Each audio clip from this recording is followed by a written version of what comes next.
I've been a registered nurse for 9 years. 5 of those years, I spent in the psychiatric unit of a major hospital downtown.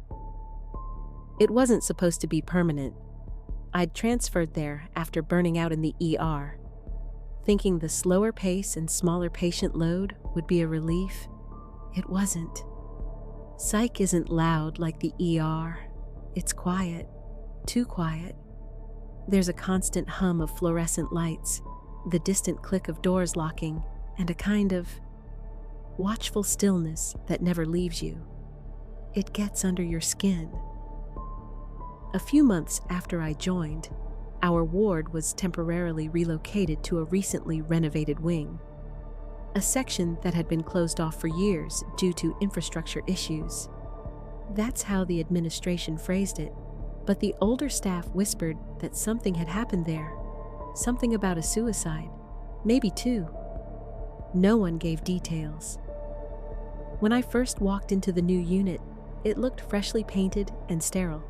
White walls, long corridors, thick glass observation windows. But it smelled wrong.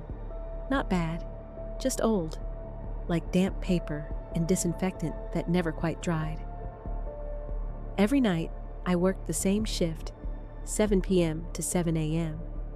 I got used to the rhythm of things, checking rooms, taking vitals, charting, and managing medications. There was a calm predictability to it until there wasn't. We admitted a new patient that spring, middle-aged, male, brought in after what police called a severe dissociative episode. I'll call him Patient 9. He was quiet, polite, and lucid most of the time. He didn't belong there. Not like the others who screamed or muttered or clawed at the walls. But every night, around 2:30 a.m., he'd start asking me the same question. "Do you hear it?" I'd say, "Hear what?" "The knocking." From the vents, I'd smile, tell him it was just the old building, and move on. But every single night, exactly 2:30, he'd press his ear to the wall, just below the ventilation grate, and whisper like he was listening to something inside it. When I'd walk away, I could hear him counting softly under his breath. 1, 2, 3. The next night, he'd do it again. On the 6th night, I heard it too. I was doing my rounds, passing through the main hallway, when the building's hum seemed to change pitch, like the lights were flickering, even though they weren't. And then, faintly, from the vents. Knock, knock, knock. 3 slow, deliberate taps. Pause. 3 more. I froze. It wasn't pipes. I knew the sound of pipes. This was intentional. I went into the nurse's station and asked if anyone else had heard it. They didn't. Later that week, I brought in my phone and started recording audio during my shift, just to prove to myself it was nothing. When I played it back the next morning, most of the recording was silence, mixed with the usual background hum. But around the 3-hour mark, 2:29 a.m., you could clearly hear it. Knock, knock, knock, and then a faint sound I hadn't noticed before, maybe because it was too low-pitched to hear in the moment. Someone whispering, slowly, repeating something over and over. I boosted the volume and strained to understand. It sounded like a phrase. "Don't open the door." There were 20 patient rooms in the ward, numbered 1 through 20, except there wasn't a room 7. After 6, the hallway jumped to 8. I'd noticed that on the first day, but assumed it was an architectural quirk. One night, while doing vitals, patient 9 suddenly asked, "Why did you move her?" I said, "Who?" "The woman in the room next to mine." He was in room 8. That would mean room 7. "There's no room 7, I told him. He frowned like I was lying to him. "There is." She hums. At night, I checked the chart. Rooms 6, 8, and 9 are all occupied. 7 didn't exist. But the way the hallway was built, There should have been space for another door between 6 and 8. It was just smooth drywall. Later that night, when the ward was sleeping, I walked past 6, shone my pen light at the wall, and saw it. A faint, uneven outline beneath the paint. A door sealed over. My stomach dropped. The next week, patient 9 vanished. It happened during the night shift. All patients were accounted for during the 2 a.m. rounds. At 3, he was gone. No one saw him leave. No alarms, no unlocked doors, no window access. We reviewed the security footage. At 2:27, he's seen pacing near his room. At 2:30, he walks down the hallway toward the area between 6 and 8. He turns left, as if going into a door that isn't there, and vanishes from the frame. The camera keeps rolling. Nothing else moves. They said it was a glitch in the feed. Maybe he'd hidden somewhere. Maybe he'd escaped through maintenance. But I'd been at the nurse's station. No doors opened. No alarms triggered. He just disappeared. The next day, we were told not to discuss it with patients or other staff. The official line was that he'd left the facility without authorization. But a few of us, the night crew, couldn't stop talking about it.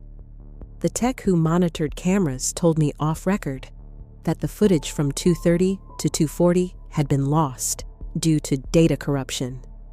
That's when I realized something was being covered up. I started noticing other small things. Charts disappearing. Medication logs rewritten. Patients were transferred suddenly without notice. And always the same 3 knocks around 2:30 a.m. I started recording everything. Notes, shift times, patient behavior. But the more I tried to document it, the worse things got. Sleep deprivation, maybe. Stress. But I started hearing the whispers outside the vents, in the staff room, in the stairwell, in the supply closet. Sometimes they said my name. Once, I caught my reflection in the stainless steel medicine cabinet and, for half a second, my reflection didn't move with me. I blinked, and it was gone. The day shift nurses said I looked pale. I said I was fine, but I wasn't. One night, I stayed after my shift to look through old storage records in the basement. The file room was freezing, the lights harsh and flickering. Rows and rows of boxes, unlabeled. Finally, I found what I was looking for. Old psych ward documents from before the renovation. Room 7 existed. It was labeled as Isolation Observation Unit B. The note said it was decommissioned in 2013 after a patient incident. No details listed, just 2 words stamped in red. Containment breach.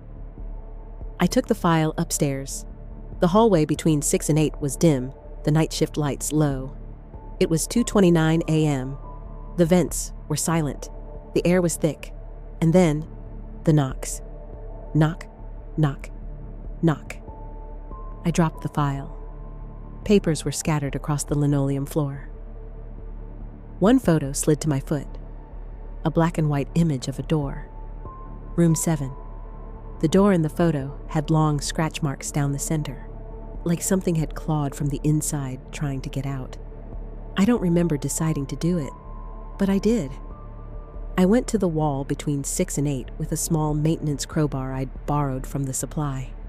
The drywall looked new, but it cracked easily.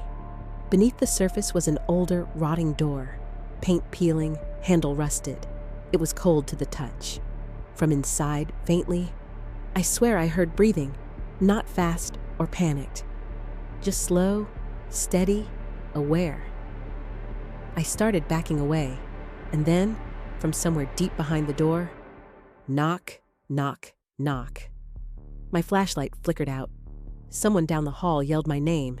It sounded distant, distorted, like underwater.